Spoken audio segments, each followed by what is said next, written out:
Good day everyone, and welcome to the channel. It's Londononion here with a Back 4 Blood weapons review.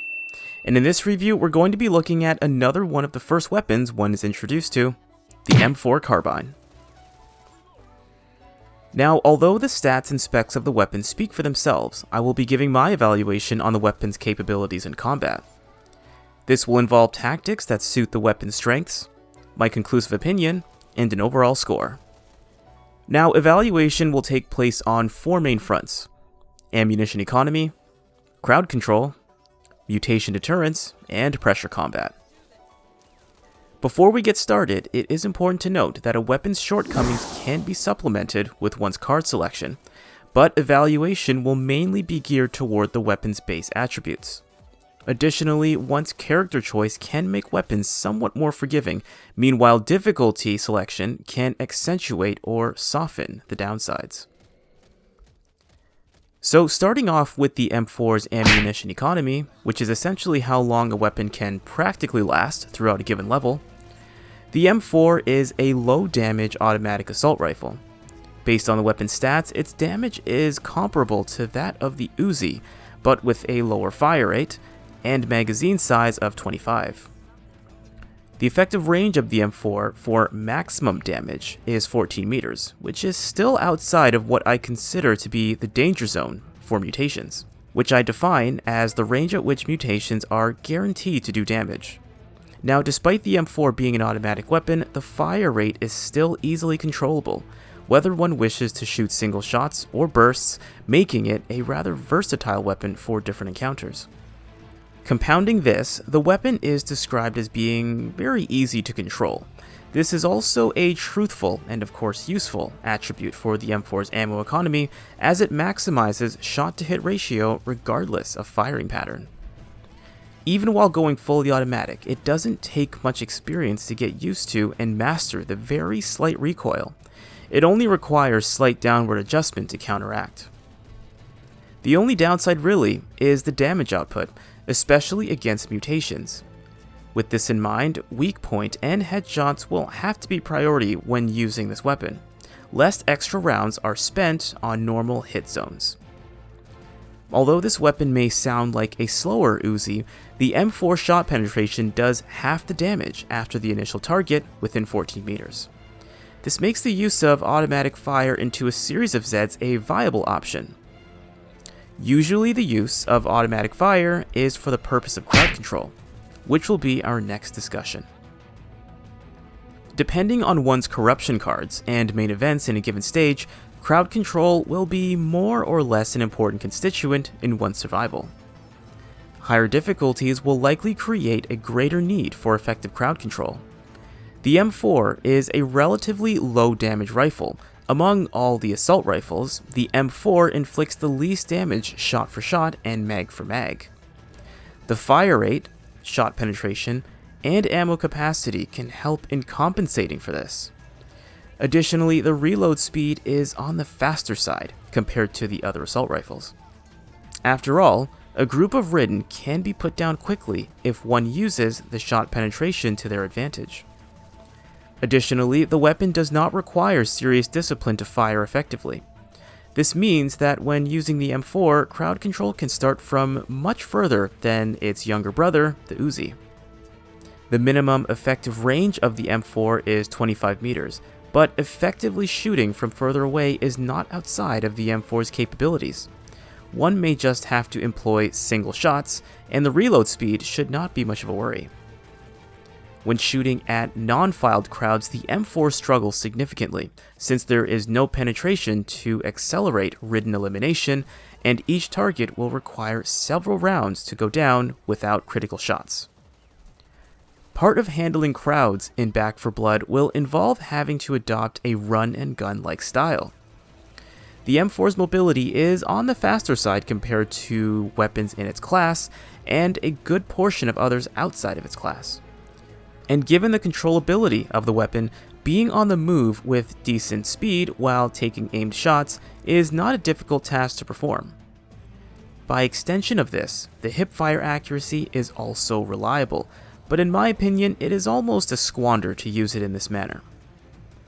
If a run and gun like style is required, holding one's sights while having a steady progression forward would be most efficient for this weapon while dispersing a maximum of 3 rounds per target.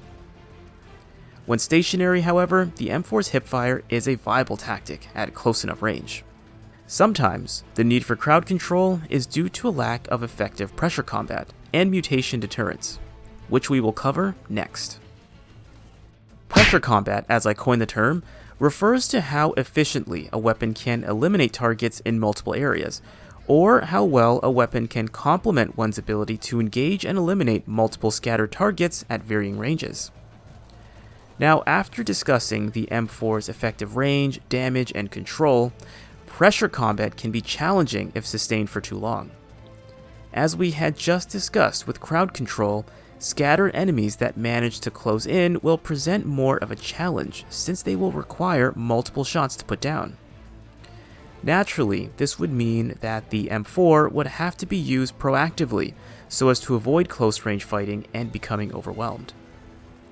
Alternatively, creating a choke point, such as a doorway or an elevated position, can help with minimizing the required effort for pressure combat.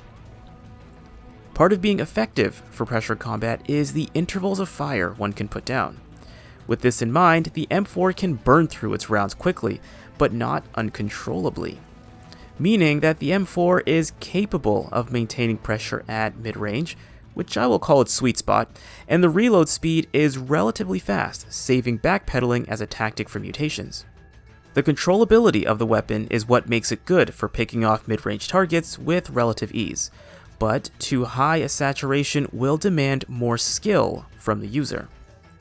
As for mutation deterrence, I would argue that it is probably one of the more important aspects of surviving in Back 4 Blood, and I would say there are 3 main strategies weapons can fall into in addressing them. There is kiting, fighting, or a discriminate mix of the two. Kiting involves tactically retreating from an enemy to put oneself and other teammates in an advantageous position to eliminate them and also render their attacks less or completely ineffective. Fighting, in this circumstance, moreover, is geared toward holding one's ground while applying heavy fire and eliminating a given target before they can do much damage, if any at all. For the M4, as we had discussed, its maximum effective range is 14 meters. Meanwhile, its minimum effective range is anywhere from 25 meters and beyond. Now, in our first video where we covered the Uzi, I would consider a range below 10 meters to be the danger zone for all mutations, which is where damage is essentially guaranteed, unless an effective throwable is in place. In the M4's case, given everything we have discussed, a discriminate mix of the two will probably be in the user's best interest, but kiting is recommended for most mutation encounters due to the low damage output. For those who are present for our M1A review, some weapons have an easier time stumbling mutations than others. The M4 seems to struggle in this regard. Point-blank automatic rounds to the weak spot of Reekers or Wretches seem to have an inconsistent stumbling effect. Consequently, one is better off keeping their distance and maximizing the advantages of the M4, which is controllability and accuracy. Hawkers, Stalkers, and Stingers, however, are fair game, and one can make their own discriminations there. Outside of the stumbling capability, the M4 is not exactly a hard hitter, and will usually take more than one magazine to eliminate most mutations. Corruption cards only make this worse if they should be armored or appear as hordes. The M4 will become easily overwhelmed, with very little in its power to dispatch targets quickly, if this is the case. Personally, I really enjoy using the M4. Despite its downsides, I consider it a generally effective weapon, but in serious need of proper attachments and card buffs. It's the perfect starter weapon, but using it tactically is a learning process. I found myself easily overwhelmed using this weapon, and one must constantly be aware of their environment and be able to put themselves in advantageous positions to thwart incoming pressure. As long as one keeps engagement on the weapon's terms, they should be fine. Moving on to the scoring. The weapon's ammo economy is in the ideal range. Although it is an automatic weapon, it is easily controlled and is reasonably effective at all ranges. The only downside to its economy is the damage output, which requires extra ammo per ridden. Crowd control is a gray area for the M4. Its main advantages here are the fire rate, hipfire dependability, mobility, and reload speed, but the damage, which is arguably the most important aspect of crowd control, is where the M4 struggles, especially if the targets are scattered in close range.